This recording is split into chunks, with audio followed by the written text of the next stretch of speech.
Well, 10 minutes after seeing my alligator, I took a walk past. Over there is the Fenney Recreation Center, Fenney Grill.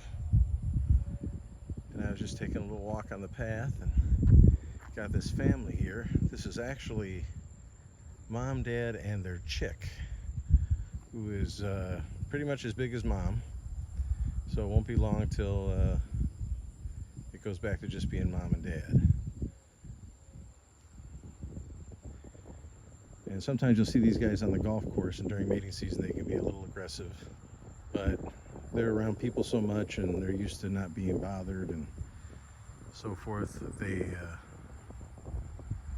just sort of wander around.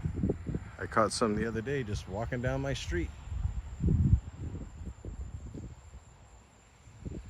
But there's lots of water around here, and so they're mainly interested in bugs and geckos. Alrighty.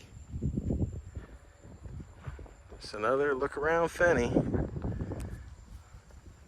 Spanish Moss Way.